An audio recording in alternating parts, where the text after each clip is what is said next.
Anil sir, मैं आपके साथ आता हूँ। सिन्हा साहब, बात यही हो रही थी कि जो बुलडोजर देखता है वो उसको ब्रजभूषण सिंह दिखाई नहीं देते, उसको राम रहीम नहीं दिखाई देते। उसको जब उत्तराखंड में ऐसा कोई सिलसिला आता है, जब रेप का केस होता है 14 साल की बच्ची के साथ, तो भारतीय जनता पार्टी के जो नेतागण है वो दिखाई नहीं देते।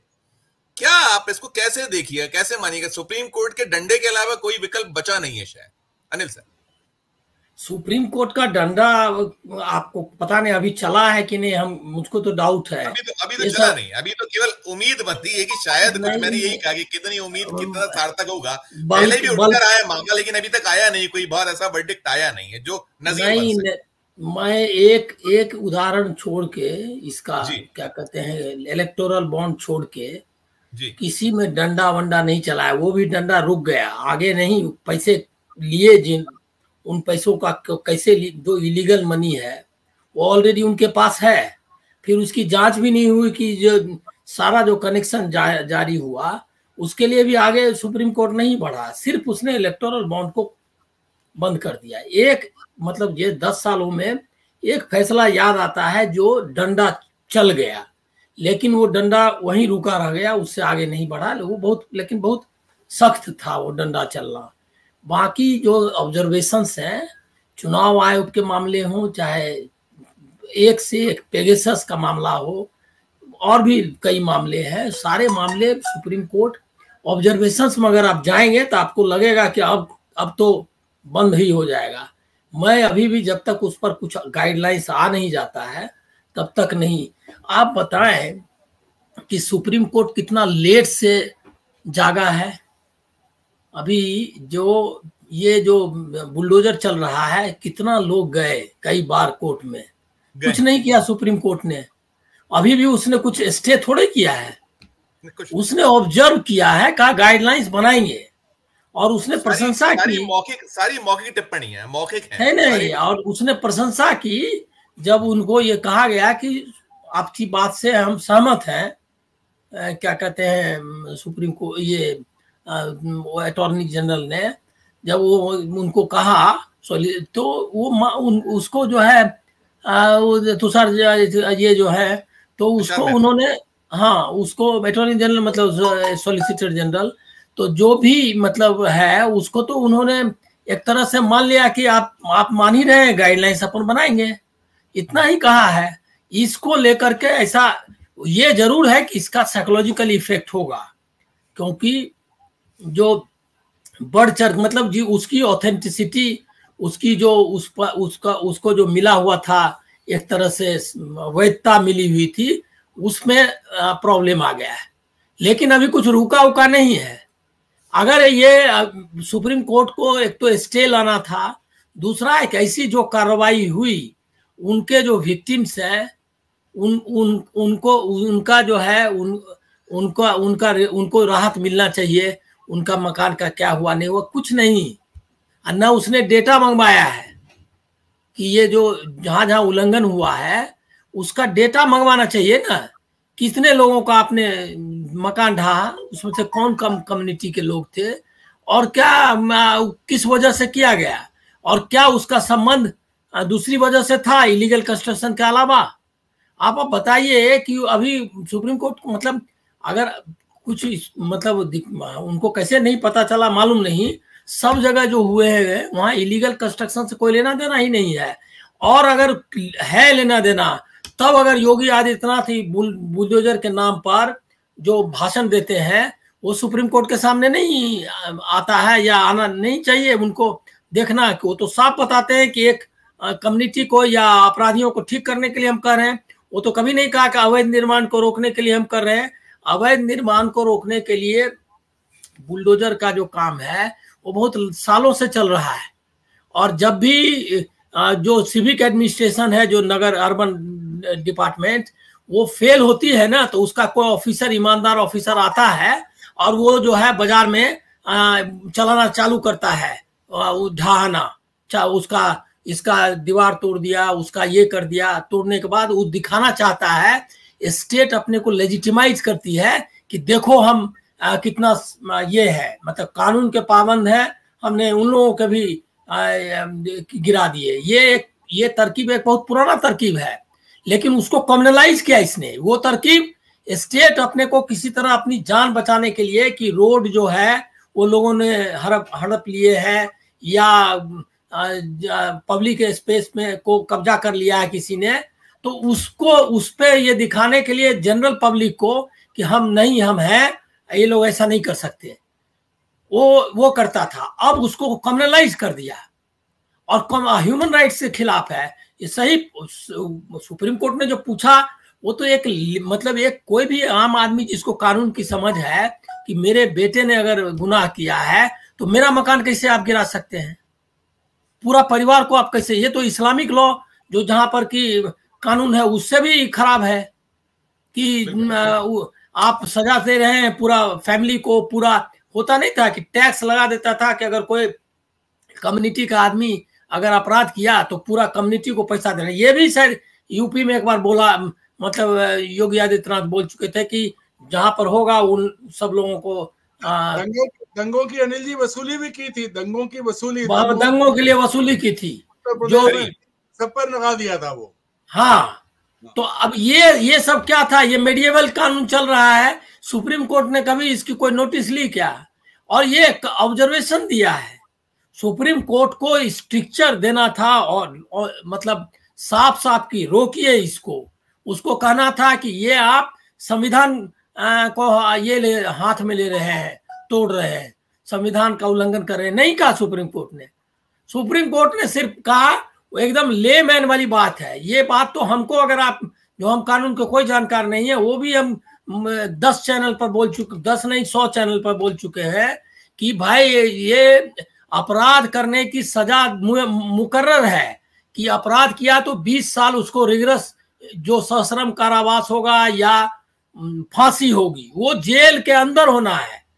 और दूसरा है क्या कि आपका न जीवन कोई बिना कानून के हिसाब से कोई नहीं ले सकता। ये फंडामेंटल राइट है कि बिना लॉ के आधार पर, कानून के आधार पर ना आपका जीवन ले सकते हैं, ना आपका कोई चीज आजीविका ले सकते हैं, नहीं छीन सकते।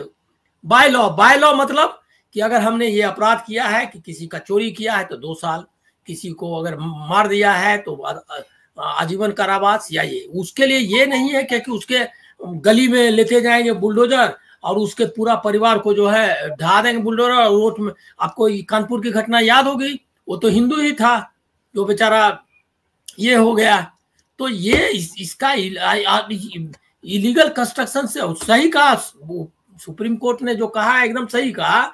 लेकिन ये ऑब्जर्वेशन से आप उत्साहित मत होइए, ये मैं कॉशन करना चाहूंगा। ऐसे कई ऑब्जर्वेशंस दिए उन्होंने, जो ये किया, क्या कहते हैं, जो रिजल्ट आया वो 0 था। अब अभी इसमें गाइडलाइंस होगा, गाइडलाइंस में अब ये बताएंगे कि हमने तो इलीगल कहा। ये तो बोलते ही है कि हम एफिडेविट में तो वही दिया है, हमने इलीगल कंस्ट्रक्शन गिराया है। तो फिर उसका प्रचार कैसे किया?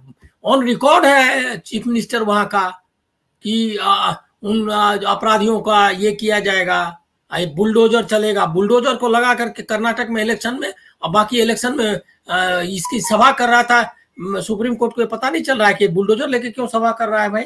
ये तो खुद कानून का उल्लंघन है।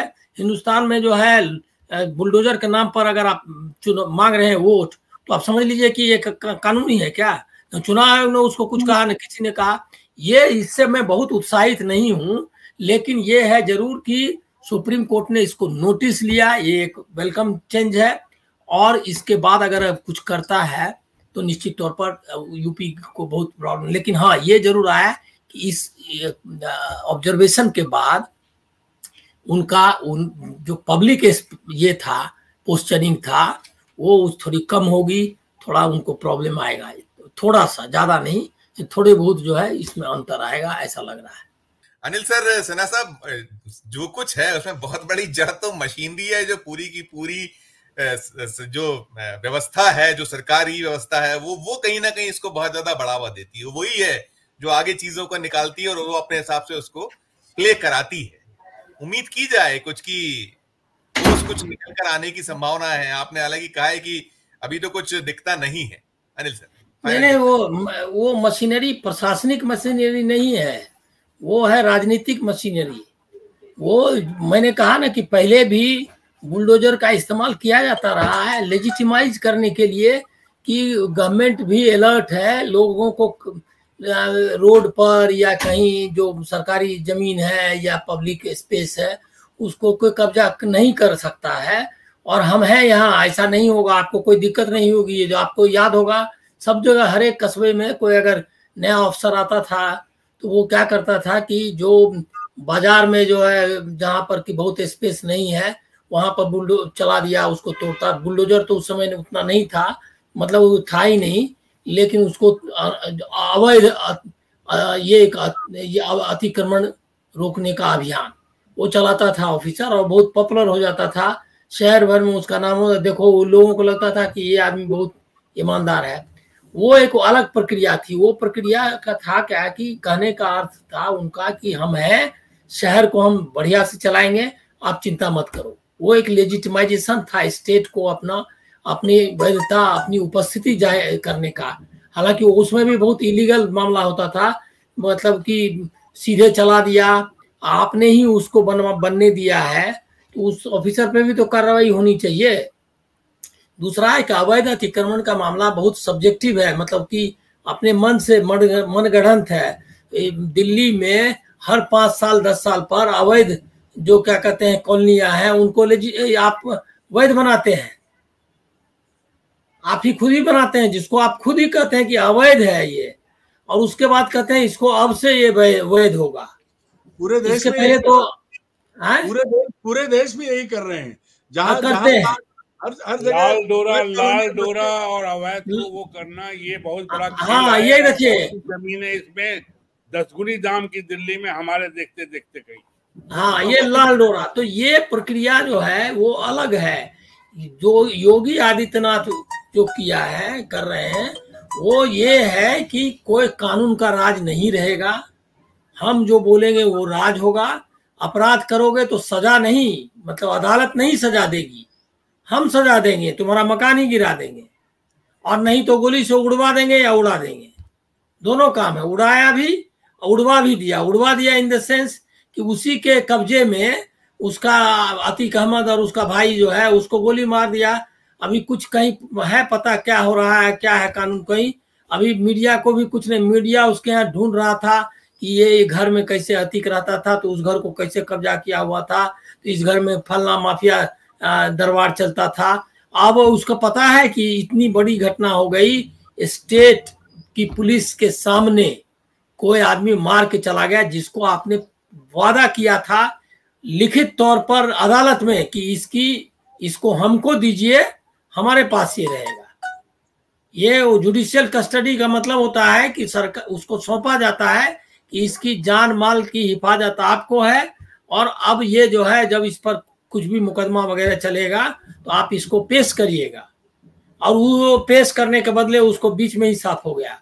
तो वही ऐसा ही बुलडोजर का मामला है कि कानून का राज नहीं चलना है, जो चलेगा। और वो उसका पॉलिटिकल एस्पेक्ट तो आप देख सकते हैं कि चुनाव में बुलडोजर का इस्तेमाल कर रहा है, भाषण उस पर ये कर रहा है क्या कि बुलडोजर चलेगा, और लोग उसको बुलडोजर बाबा और क्या क्या करके। तो इसका मतलब ये है कि उसका अवैध निर्माण या ये क्या कहते हैं कानून से कोई लेना देना नहीं है। वो एक राजनीतिक मतलब एक एजेंडा है, प्रोग्राम है। वो प्रोग्राम है लोगों की, एक तो संविधान खत्म करने का, दूसरा है क्या कि कॉमनल क्या कहते हैं मुसलमानों को टारगेट करने का, तीसरा है कि कोई ह्यूमन राइट्स नहीं होगा, कोई मानवाधिकार नहीं होगा, बेटे ने अगर गलती की है बाप को भी पीटेंगे, उस टाइप का सिचुएशन। मतलब ये फासिज्म का अंतिम रूप है।